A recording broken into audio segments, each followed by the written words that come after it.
Warahmatullahi wabarakatuh. Innal hamdalillah nahmaduhu wa nasta'inuhu wa nastaghfiruh wa na'udzu billahi min shururi anfusina wa min sayyiati a'malina. May yahdihillahu fala mudhillalah wa may yudlil fala hadiyalah. Asyhadu an la ilaha illallah wahdahu la syarikalah wa asyhadu anna Muhammadan abduhu wa rasuluh. Allahumma salli wa sallim wa barik ala nabiyyina Muhammad wa ala alihi wa ashabihi ajma'in, amma ba'du. Ma'asyiral muslimin, ibu-ibu, bapak-bapak, saudara-saudaraku sekalian yang dirahmati Allah, alhamdulillah kita senantiasa bersyukur kepada Allah Subhanahu wa ta'ala, karena hanya dengan karunia Allah semata kita senantiasa dalam keadaan sehat walafiat dan kita bisa menjalankan semua aktivitas kita seharian insyaallah. Dan pada pagi ini pada sholat subuh kita lanjutkan kajian kitab Riyadhus Shalihin. Untuk pertemuan yang lalu kan sudah diselingi dengan tematik ya. Sekarang kembali ke kitab Riyadhus Shalihin. Judulnya ini panjang sekali Pak Heru, nanti diringkas. Judulnya panjang ini. Bab kewajiban untuk memerintahkan kepada keluarga, anak-anak, dan orang yang menjadi tanggung jawabnya itu untuk mentaati Allah, memerintahkan kepada yang ma'ruf dan mencegah yang mungkar. Panjangnya. Maka disingkat apa nanti ya? Kewajiban apa? Terhadap keluarga untuk taat ya. Intinya untuk ketaatan kepada Allah. Ini memang banyak akhlaknya kitab Riyadhus Shalihin ya. Kalau ada fikihnya itu hanya sedikit ya. Kita mulai kajian kita pada pagi ini dengan bacaan basmalah. Bismillahirrahmanirrahim. Qala Allah Ta'ala a'udzu billahi minasyaitonir rajim wa'mur ahlaka bis-sholati wastabir 'alaiha. Surat Toha ayat 132.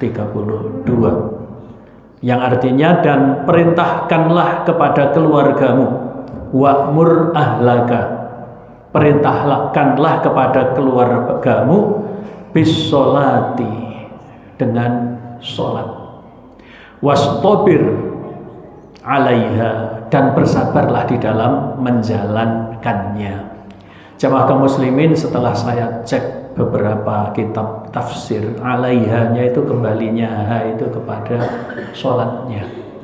Jadi perintahkanlah kepada keluargamu agar keluargamu itu menjalankan sholat, wastabir 'alaiha, dan sabarlah di dalam menjalankannya. Ini adalah hanya kembali kepada as-sholah, yaitu bersabarlah di dalam menjalankan sholat, apapun yang merintangi di dalam menjalankan sholat.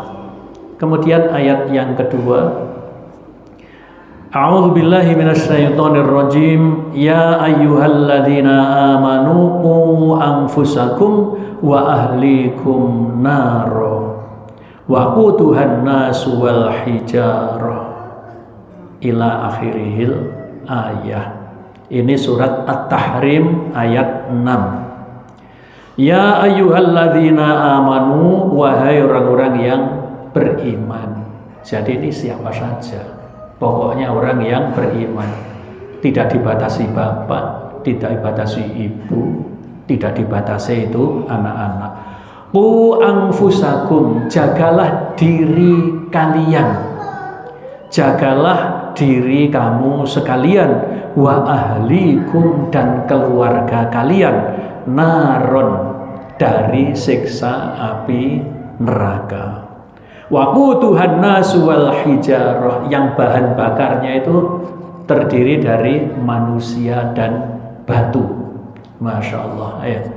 Jadi ini perintah kepada orang yang beriman supaya menjaga dirinya dan keluarganya dari siksa api neraka yang bahan bakarnya adalah manusia dan batu. Maka kalau yang diperintahkan itu adalah wahai orang-orang yang beriman, ini tidak sebatas yang mengajari keluarga itu adalah bapak, tapi juga ibu, semua anggota keluarga.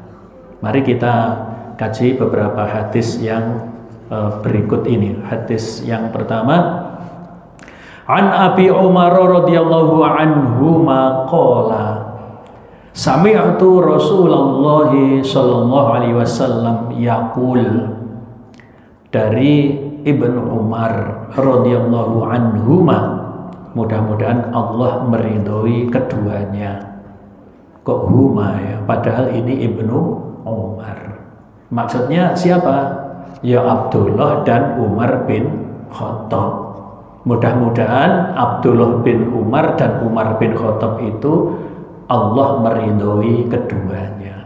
Biasanya kan an siapa itu kan radhiyallahu anhu ya. Ini kok huma ya. Berarti siapa? Ya Abdullah sendiri bin Umar dan Umar ibnul Khattab. Dia mengatakan sami'tu Rasulullah, sami'tu, aku telah mendengar, fi'ilnya madi ya. Maka kemudian Rasulah, tidak boleh Rasulu, tidak boleh Rasuli. Kenapa? Ini maf'ul bih, atau sebagai, kalau bahasa Indonesianya maf'ul bih itu apa? Sebagai objek. Nah, sami'tu Rasulah, ini mesti harus nasab, harus berharokat fathah. Jadi kalau sami'tu Rasulullah diguyub pitik, sami'tu Rasulillahi diguyub pitik. Gak ngerti nahwu blas ini ya.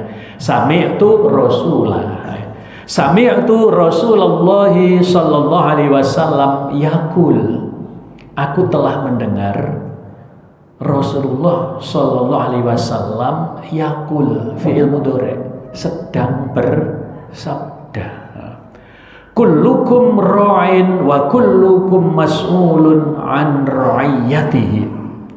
Nabi bersabda, setiap kamu itu adalah pemimpin, wa kullukum mas'ulun an ra'iyatihi, dan setiap dari kamu, artinya setiap ra'in, jadi ada lafaz yang lain, wa kullu ra'in, dan setiap pemimpin mas'ulun, akan ditanya. Dari kata sa'ala, mas'ulun orangnya, orang yang ditanya atau dimintai pertanggungjawaban. Setiap pemimpin akan dimintai pertanggungjawaban an ra'iyatihi, tentang kepemimpinannya. Kemudian dirinci. Nabi bersabda selanjutnya, al-imamu ra'in wa mas'ulun an ra'iyatihi. Wal imamu, di sini imam. Melihat lafaz yang lain itu adalah wal amiru. Wal amiru ra'in. Berarti artinya apa? Pemimpin, bukan imamnya sholat, bukan. Akan tetapi dan amir atau penguasa. Dan penguasa adalah pemimpin, wa mas'ulun an ra'iyatihi, dan akan dimintai pertanggungjawaban tentang kepemimpinannya. Kemudian warrajulu ra'in fi ahlihi wa mas'ulun an ra'iyatihi. Rajulu ini diperinci lagi, seorang laki-laki, dan seorang laki-laki ra'in adalah pemimpin, fi ahlihi, dalam keluarganya, wa mas'ulun an ra'iyatihi, dan akan dimintai pertanggungjawaban tentang ra'iyatihi, tentang ya rakyatnya. Jadi rakyat itu dari bahasa Arab ya. Dimintai pertanggungjawaban tentang kepemimpinannya. Kemudian dirinci lagi, wal mar'atu. Jadi kalau tadi kan warrajulu, wal mar'atu ra'iyatun, bukan ra'in, ra'iyatun. Dan seorang perempuan adalah pemimpin fi baiti zaujiha, dalam rumah suaminya. Wa mas'ulatun an ra'iyatiha, dan akan dimintai pertanggungjawaban tentang kepemimpinannya. Wal khadimu ra'in fi mali sayyidihi wa mas'ulun an ra'iyatihi. Wal khadimu, dan pembantu itu adalah pemimpin fi mali sayyidihi, dalam hal harta tuannya.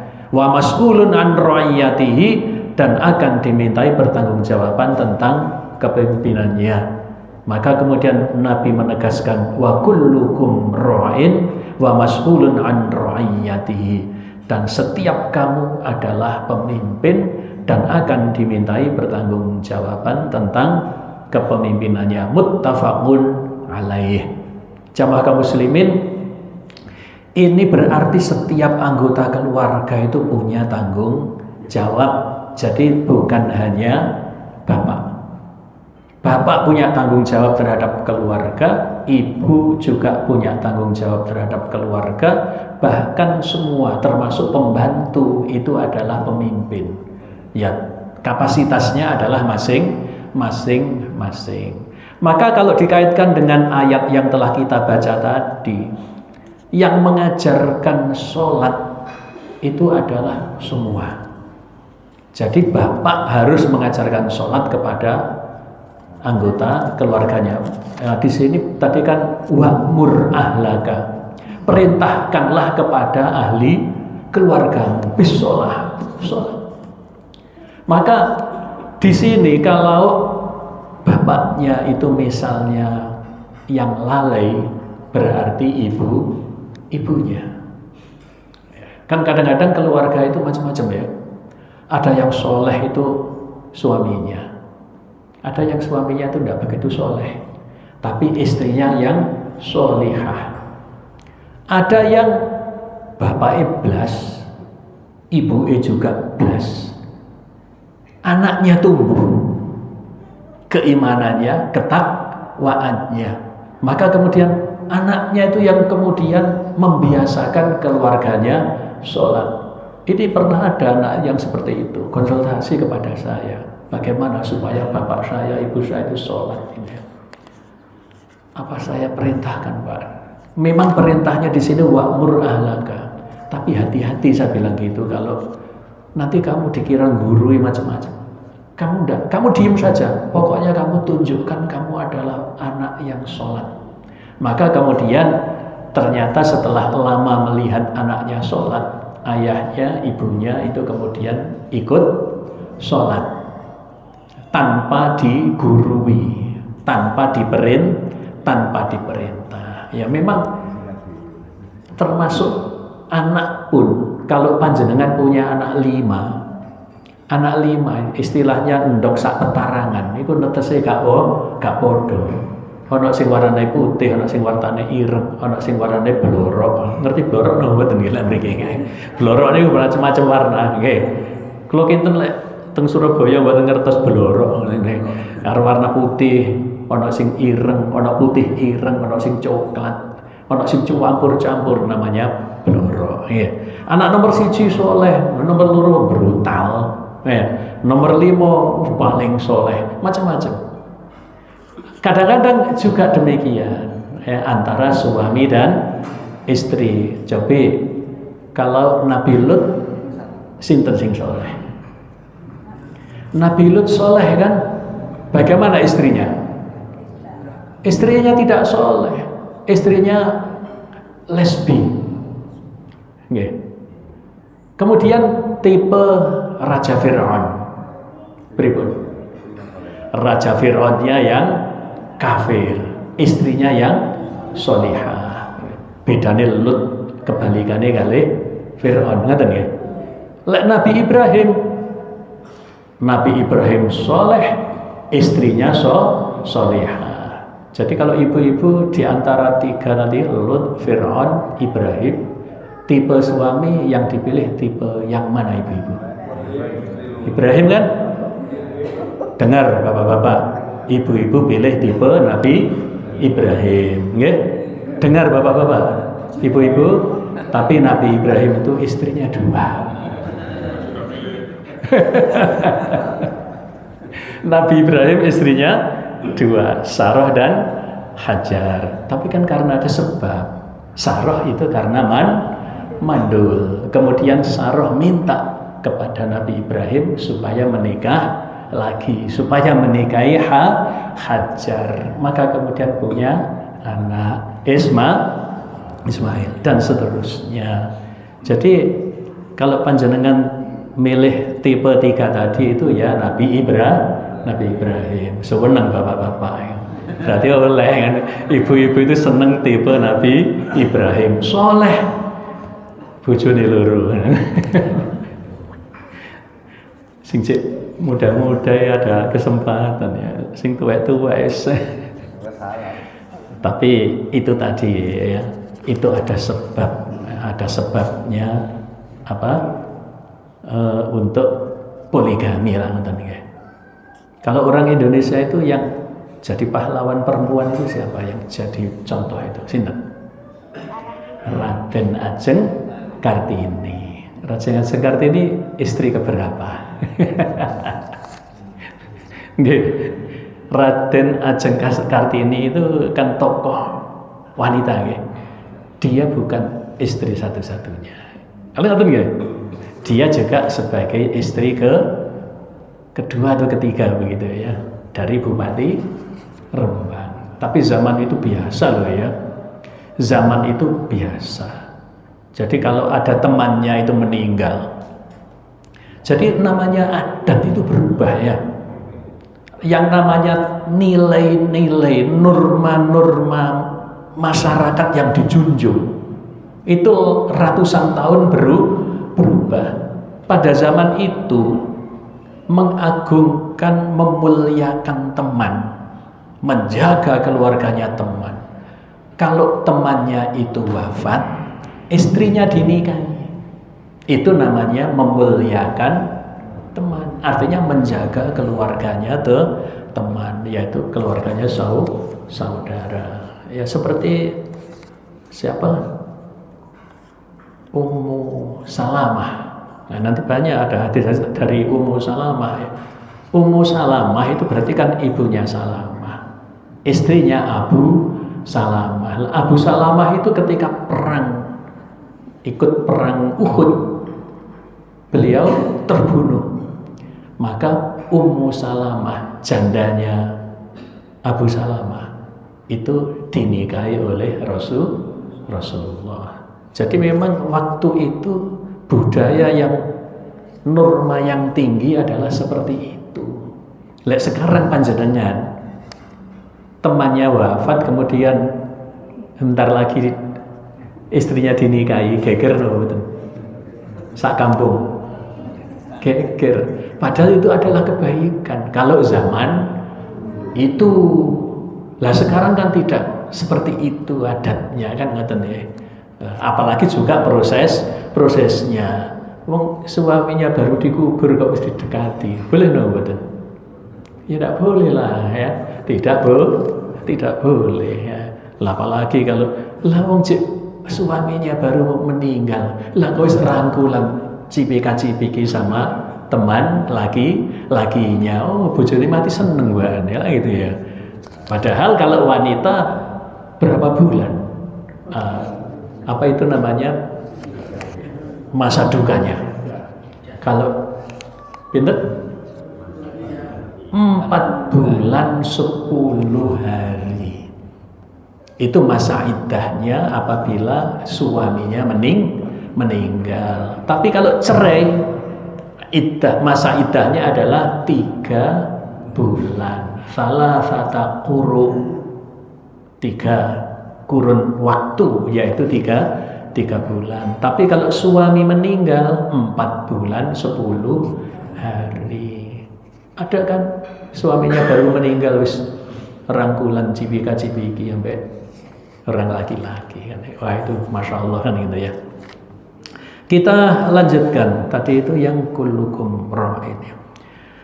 Wa an Abrani Su'aib an abihi an jaddihi radhiyallahu anhu qala Rasulullah sallallahu alaihi wasallam. Dari siapa ini tadi?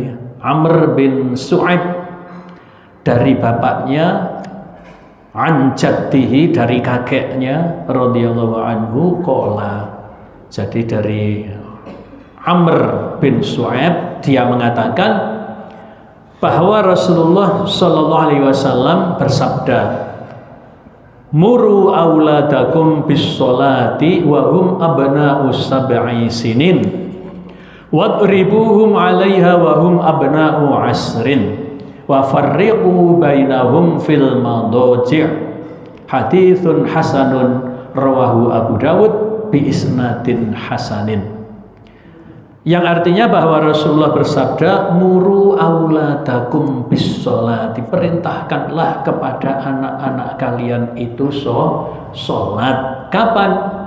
Wahum abna'u sab'i sinin, ketika anak-anakmu itu umur 7 tahun. Wadribuhum 'alaiha wahum abna'u 'ashrin, dan pukullah. Berarti apa? Lebih keras lagi di dalam menyuruh sholat. Ketika anak-anakmu itu berumur 10 tahun. Jamaah kaum muslimin, ini kita ambil pelajaran yang sangat berharga ya. Jadi anak itu kalau sudah mumayyiz itu lebih keras lagi. Kalau 7 tahun sholatnya kira-kira sholat sunnah itu bukan? Bukan. Dan itu bukan menjalankan kewajiban. Tidak wajib anak 7 tahun itu sholat. Tapi itu artinya adalah pendidikan. Itu adalah pembiasaan. Kalau sudah biasa, Masya Allah, jadi karakter, jadi akhlak. Kalau panjenengan biasa dengan kata-kata karakter, itu ternyata padannya kalau dari kita ambil penjelasan Imam Al-Ghazali, itu akhlak. Kenapa? Al-Ghazali mengatakan akhlak itu adalah suatu perilaku yang sudah mendarah daging. Mengerjakannya itu tanpa berpikir panjang sudah menjadi kebiasaan. Itu kata Imam Al-Ghazali adalah akhlak, dari kata khuluq. Khuluq jamaknya adalah akhlak. Jadi kalau khuluq itu terkait dengan perilaku. Akhlak itu adalah perilaku. Tapi kalau khalqun itu ini. Apa khalqun ini? Ya, jelenggere tubuh ini yang diciptakan oleh Allah. Maka kalau ada orang yang mengatakan orang itu baik khuluqnya, khalqunnya maupun akhlaknya bagus, artinya apa? Wes performanya ganteng, performanya cantik, perilakunya juga bagus. Ibu-ibu kalau berkaca apa doanya? Anak-anak, cewek-cewek, gadis-gadis, kalau sudah berdandan di depan kaca, itu semua macam-macam ya perilakunya, itu lipstiknya. Itu apa doanya? Apa lupa doa? Allahumma kama hasanta khalqi fahassin khuluqi. Khalqi sama khuluqi, kan ngerti nggih? Khalqi tadi itu apa? Ininya, tubuhnya ini. Allahumma kama hasanta khalqi, ya Allah, sebagaimana engkau ciptakan aku ini cantik, fahassin khuluqi, maka cantikkanlah akhlakku. Ada yang doa seperti itu? Lupa. Wes pokoknya gawe lipstik, boy macam-macam, tampil cantik, niate untuk apa? Nah lah ngoten nggih. Gawe cowok, waduh ini. Tapi lek mau tidur sama suaminya, ambune kecut, gak mampu wangi. Sunnah ya. Wanita itu kalau mau tidur dengan suaminya itu pakai wangian. Tapi kalau keluar mau ketemu dengan orang banyak, itu jangan sampai parfumnya wanita itu tercium oleh laki-laki lain. Wanita nggak takut dengan ini. Jangan kebalik ya wanita ya. Kalau mau tidur dengan suami, wangi, jangan kecut. Ya, mau berambang, malah daster sing kotorane ndak karuan dipakai. Kalau keluar parfumnya tercium laki-laki lain, takut nama mboten? Nanti tidak akan mencium baunya surga. Lo kok nggak takut itu gimana? Kalau hanya dengan perempuan dok pakai wangi-wangian nggak apa-apa. Tapi kalau nanti khawatir tercium oleh laki-laki, jangan pakai wangian. Yang paling aman pakai apa? Anti bau. Jadi bau kecut ya tidak, bau wangi juga tidak. Kadang-kadang wanita itu sulit ya, diberitahu begini nih, loh lah daripada nanti ambune kecut, ijek ngeyel wanita itu biasanya loh ya, biasanya. Nggak takut dengan hadis Nabi. Masya Allah. Padahal itu adalah bekalnya dia masuk surga. Tidur sama suaminya baunya kecut. Masya Allah. Maunya berselera jadi tidak berselera. Nah ini secara umum aja ya, karena banyak yang di bawah 17 tahun. Ngaten nggih. Di sini muru auladakum bis sholati wa hum abna'us sab'i sinin. Jadi dibiasakan supaya menjadi karakter itu mulai 7 tahun. Kemudian perintahnya lek wis 10 tahun pukul lah. Artinya apa? Lebih keras. Kalau meninggalkan itu dipukul. Artinya jamaah kaum muslimin, kenapa kok umur 10 tahun lebih keras? Karena umur 10 tahun ini mendekati mukallaf. Mendekati balik. Jadi ketika balik sudah biasa menjalankan syariat. Saiki dibalik, panjenengan bapak-bapak, ibu-ibu, wis anakku sholat lek wis balik ae. Panjenengan nggak membiasakan sholat. Begitu sudah masuk SMA, sudah balik, wis 14-15 tahun, panjenengan kepingin, nak sekarang kamu sudah balik, sekarang kamu harus sholat. Bagaimana kira-kira? Sakit sholat? Tidak akan bisa. Karena tidak dibiasakan ketika umur 10 tahun. Tidak dibiasakan mulai umur 7 tahun. Jadi sholatnya anak-anak itu bukan menjalankan kewajiban, akan tetapi membiasakan. Sholatnya sah apa tidak? Sholatnya sah. Apalagi anak SD udah ngerti itu ya, mumayyiz. Mumayyiz itu artinya apa? Sudah bisa membedakan antara yang baik dan yang jelek. Membedakan ini bahaya, ini manfaat. Sudah bisa membedakan antara yang hak dan yang batil. Ini namanya mumayyiz, tapi belum mukallaf. Sholatnya sah, berpahala. Nanti kalau sudah mukallaf meninggalkan berarti dosa besar.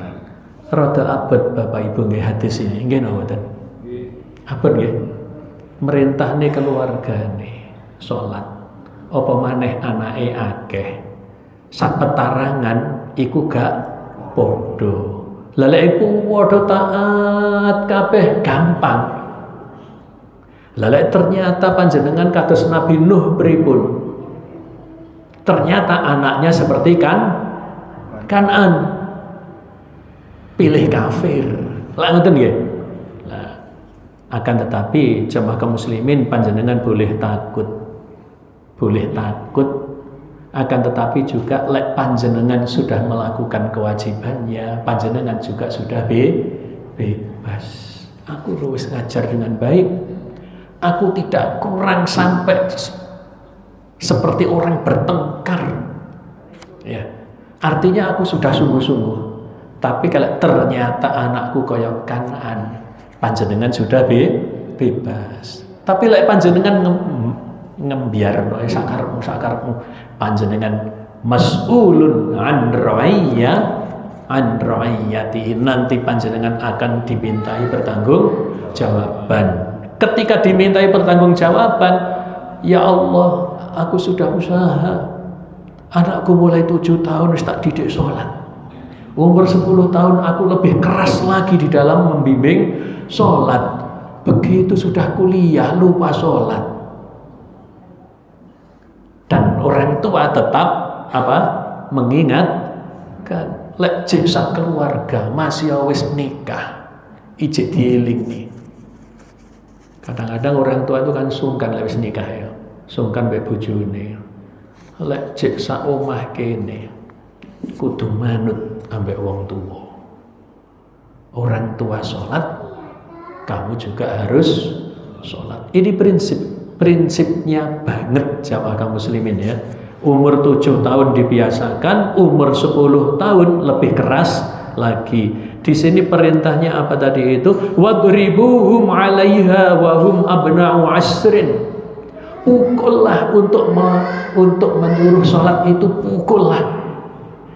Ketika anak sudah umur 10 tahun, artinya perintah pukullah itu adalah apabila membangkang atau meninggalkan. Dan perintah pukul itu enggak sembarangan loh ya. Dalam hadis yang lain itu ada batasan. Pukul itu haram, mukul nopo wajah. Ngati-ngati panjenengan gak ada anak, jangan sampai nopo kepala itu haram dipukul, wajah pak haram. Nggih. Pukul itu ada batasannya, tidak boleh mukul kepala, tidak boleh mukul wajah, dan pukulan itu tidak boleh menyakitkan. Pukulan itu tidak boleh membekas. Jadi kalau mukul anaknya itu tidak boleh sampai gerogetan, membekas, merah, tidak boleh itu. Mukulnya kiro, namanya anak ya. Saya ngerti kalau orang itu sangat sayang kepada anak, tapi kadang-kadang lek gregetet, lek nyiwel ngantek cewiwel ngatas no membekas ya. Jadi aturan memukul itu Nabi juga ngatur. Padahal Nabi memerintahkan apa? Pukullah. Suruh mukul. Tapi mukulnya ada aturan. Haram mukul kepala, haram mukul wajah. Haram memukul sampai membekas. Kemudian ada lanjutannya, wa farriqu bainahum fil madaji'. Dan pisahkanlah mereka itu di tempat tidur. Jadi anak-anak itu kalau sudah umur 10 tahun tidak boleh tidurnya bareng. Ya. Apalagi laki perempuan. Padahal ini saudara kandung loh ya. Kalau sudah umur 10 tahun pisah. Ya. Kalau mungkin keterbatasan kamar, itu bolehlah laki-laki campur tidurnya satu kamar dengan laki-laki, tapi tidak boleh satu bed, tidak boleh satu kasur ya. Tapi kalau umpama terpaksa satu kasur, tidak boleh satu tidak boleh satu selimut. Ini aturannya, wa farriqu bainahum fil madaji', dipisahkan. Apalagi ya kalau panjenengan masih punya anak satu, kan awalnya tidur itu sama panjenengan ya, tapi ketika umur sudah 7 tahun ini mulai dilatih umur tidurnya di kamar sendiri. Lah ini masing-masing orang punya cerita kalau itu kan ya. Ya anak saya itu sama agak gede itu rada angel, yang paling kecil itu ya. Begitu ditinggal gitu ya, tak tak tak, tidak mau ya, tidak berani tidur tidur sendiri. Mungkin pengalaman panjenengan juga seperti itu, sulit untuk memisahkan tempat tidur anak. Jadi umur 7 tahun sudah dibiasakan untuk tidur sendiri atau tidur di tempat sendiri. Wafarriku itu pisahkanlah. Jadi pisah dengan panjenengan, pisah dengan antar anak. Masya Allah, ini aturan dari Nabi loh ya ternyata. Coba kalau ini dilanggar, kira-kira ada enggak yang menjadi hal yang abnormal? Ada. Ya. Ini tidak pantas untuk diceritakan sebetulnya ya. Sehingga ada incase itu diantaranya itu. Ya. Jadi ibunya mengetahui bahwa anak laki dan perempuannya itu kumpul. Masya Allah. Bahkan yang sangat biadab lagi itu ibu dengan anak lakinya. Nah itu terjadi. Masya Allah. Tapi biasanya yang dipenjara itu adalah ibunya itu.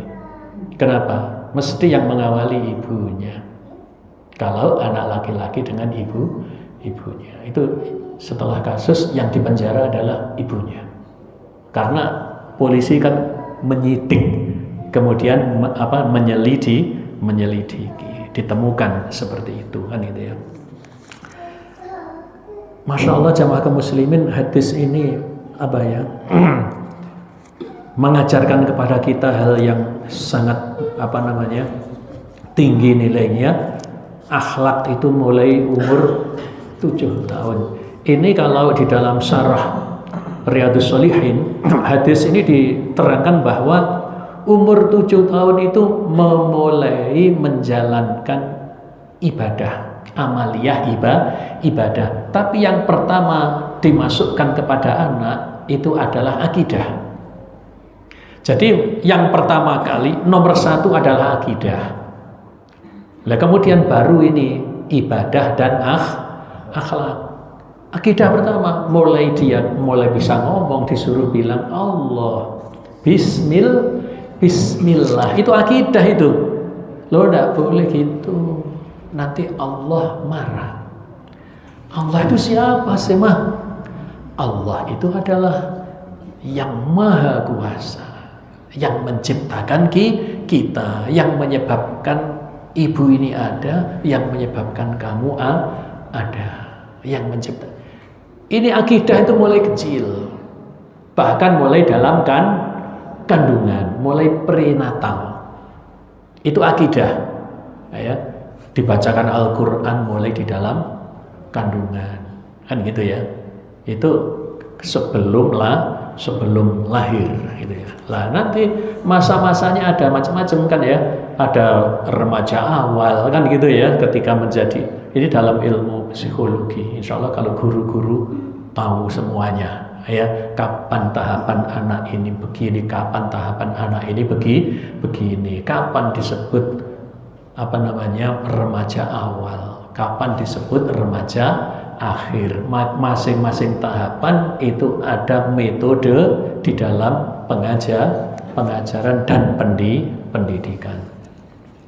Kita lanjutkan. Ini tadi adalah hadis hasan ya, rawahu Abu Dawud bi isnadin hasanin, dengan sanad yang bagus ya. Satu lagi terakhir ini bab ini ya. Wa an Abi Thurayyata Sabrah ibni Ma'badin al-Juhanni radhiyallahu anhu qala Rasulullah sallallahu alaihi wasallam. Oh sama aja kaum muslimin, bedanya ada redaksi ya. Allimus sabiyya sholata li sab'in sinin wadribuhu 'alaiha ibnu asrin sinin. Haditsun hasanun rawahu Abu Dawud wa Tirmidzi. Wa qala haditsun hasanun wa lafdzu Abi Dawud muru as-sabiyya bis-shalah idza balagha sab'i sinin. Artinya begini. Dari Abu Thurayyah Sabrah bin Ma'bad al-Juhanni radhiyallahu anhu, dia berkata bahwa Rasulullah bersabda, di sini lafadznya allimu. Yang tadi apa? Muru. Perintahkanlah as-sabiyya kepada anak-anak. Di sini lafadznya allimu. ajarilah. Kalau yang tadi perintahkanlah kepada anak-anakmu sholat ketika mulai umur 7 tahun. Yang di sini alimus sobiyya, tentu orang memerintahkan itu mengajari dulu. Maka lafadz yang lengkapnya justru yang ini, alimu, yaitu ajarilah anak-anak itu sholat ketika lisab'i sinin, ketika umur 7 tahun. Ini sama wadribu 'alaiha ibnu asri sinin. Kemudian lafadznya Abu Dawud beda lagi. Lafadznya Abu Dawud berbunyi murus sobiyya bis sholah. Kalau tadi kan muru auladakum, ini murus sobiyya, perintahkanlah kepada anak-anak sholat idza balagho sab'a sinin, apabila sampai umur 7 tahun. Ini ada kata-kata idza balagho sab'a sinin. Jamaah kaum muslimin, hadis-hadis yang telah kita baca ini sangat penting. Di antaranya adalah menjalankan syariat itu dibiasakan mulai umur 7 tahun. Menjelang mukallaf, menjelang balik itu lebih keras lagi di dalam pembiasaan, supaya ketika mukallaf itu sudah biasa mengerjakan. Kemudian di antara yang penting jamaah kaum muslimin, ini pengajaran dari Syekhul Kabir ya, dari Syekh di Saudi Arabia, ini ulama besar. Dia mengatakan untuk membina remaja, anak-anak itu paling tidak ada 3. Syekh Ibnu Utsaimin itu menjelaskan bahwa untuk membina anak-anak itu dibiasakan, itu pertama adalah biasa dengan menggunakan waktu yang baik. Artinya apa? Dibiasakan anak-anak itu tertib, disiplin waktu. Yang namanya sholat subuh itu kapan? Waktu subuh. Berarti kapan bangunnya? Sebelum subuh. Wong namanya sholat subuh. Dibiasakan, itu akan menjadi karakter. Kalau tidak akan bangun subuh. Dan yakinlah bangun subuh itu bikin sehat. Mandinya tapi sebelum subuh loh ya, jam 3. Kayak yang sudah biasa, kalau orang tua-tua ini kan malah jam 2 ya. Karena orang tua itu otomatis tidurnya itu berkurang, orang tua itu. Jadi itu bukan kok insomnia, bukan penyakit. Memang orang tua itu kebutuhan tidurnya semakin sedikit. Jadi kalau ndang tidur jam 9, jam 10 itu ya mesti jam 2 udah bangun. Karena kebutuhan tidurnya tidak banyak. Mandi, kalau mandinya sebelum subuh, itu racun-racun itu akan terbuang. Racun-racun. Jadi orang itu akan biasa sehat kalau mandinya sebelum subuh. Ini dibiasakan berarti apa? Waktu. Yang kedua itu teman pergaulan. Harus teman pergaulan yang ibadah. Jadi kalau tumbuhnya remaja itu dalam ibadah, nanti akan dinaungi oleh Allah di hari kiamat. Ya, yang tidak ada naungan kecuali naungan dari Allah. Apa? Remaja yang tumbuhnya itu dalam ibadah. Maka kalau kita membiasakan ibadah mulai umur 7 tahun, nanti anak-anak kita termasuk satu golongan yang dilindungi, dinaungi oleh Allah. Penting ini ya. Nomor 1 apa? Disiplin waktu. Dibiasakan. Nomor 2 pergaulan. Itu penting lagi. Nomor 3 sumber bacaan. Coba yang belum lama di SMA Negeri 72 Jakarta, yang meledakkan sekolahnya, masjid sekolah ketika Jumatan. Itu ternyata setelah diselidiki oleh polisi apa? Ternyata bahan bacaannya itu semuanya berbahasa Inggris di internet. Yang bacaannya itu mencuci otaknya supaya dia itu membenci agama dan membenci simbol-simbol agama. Padahal namanya agamis dia itu. Kemudian Yang dibaca di internet itu bagaimana membuat bahan peledak, membuat bom. Maka pada hari Jumat, dan itu bukan kelas dia, dia meledakkan masjid yang teman-temannya, kakak-kakak kelasnya sedang sholat Jumat. Dia sendiri kemudian menjadi korban. Ini dari mana? Sumber bacaan. Maka orang tua harus bisa memberikan sumber bacaan yang sahih, sumber bacaannya yang baik dan benar. Jadi 3 itu ya untuk remaja ya. Untuk remaja juga menempa dirinya. 1, waktu, disiplin, tertib. Nomor 2, teman, pergaulan. Jangan sampai temannya itu perokok, narkoba. Pasti nanti akan menjadi perokok, menjadi narkoba. Narkoboy. Kemudian yang ketiga apa? Sumber bacaan. Ya dikongkon murojaah ya. Cuma bangsa Indonesia ini kan minat bacanya sangat rendah. Ya, menurut survei UNESCO, bangsa Indonesia itu minat bacanya di dunia adalah nomor 2. Nomor 2 dari bawah. Ya. Makanya sholatnya anak SMA ya bodoh karo sholatnya anak SD. Wis tamat SMA kuliah, sholatnya tetep sama ketika waktu SD. Apa? Ya wis pokoknya apa? Gak ngerti. Kenapa? Ndak pernah baca lagi, ndak pernah murojaah lagi, tidak pernah taklim. Delok lek taklim macam-macam itu wong tua itu wedok. Anak muda jarang. Nggih mboten. Iya. Alhamdulillah di sini masih ada yang muda-muda ini ya. Alhamdulillah. Lek masjid juga ono anak muda. Panjenengan jangan menyalahkan anak muda loh, nggih. Anak muda kan punya orang tua. Salahkan juga orang tua. Nggih. Lah apa masjid-masjid kok sing ngebeki wong tuwek-tuwek tok.